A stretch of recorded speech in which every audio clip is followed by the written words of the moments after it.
One thing you talked about earlier, Kara, is progesterone in females. And I don't think people know how important that aspect of things are. So, from your physician standpoint, can you kind of touch on that and how you go about that process and why it's important? Glad you asked that because I genuinely feel like low progesterone is probably the most common hormone dysfunction I see in women. I should say in like menstruating women. And the reason being is because you have what's called cortisol steal. So if your cortisol is elevated, basically what it's going to do is steal from your progesterone. So we all know that a lot of women now are living in a state of stress or high cortisol.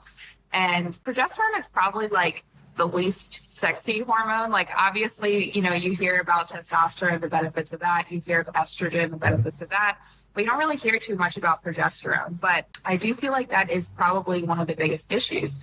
And going back to the frequent training piece, one of the most common reasons why I see low progesterone, especially in the type of, women that I work with, is they're just doing too much. So they might think that in order for them to stay lean, they need to work out every single day. So they're going to the gym, they're doing Pilates, they're doing kickboxing, they're doing tennis and all these other things and like completely bombarding themselves every day.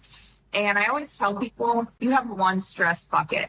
So like your body doesn't recognize the difference between stress from work or stress from relationships or stress from overtraining or stress from chronic dieting. Like it's all seen as the same thing. And all of those stressors play a role into what your progesterone looks like.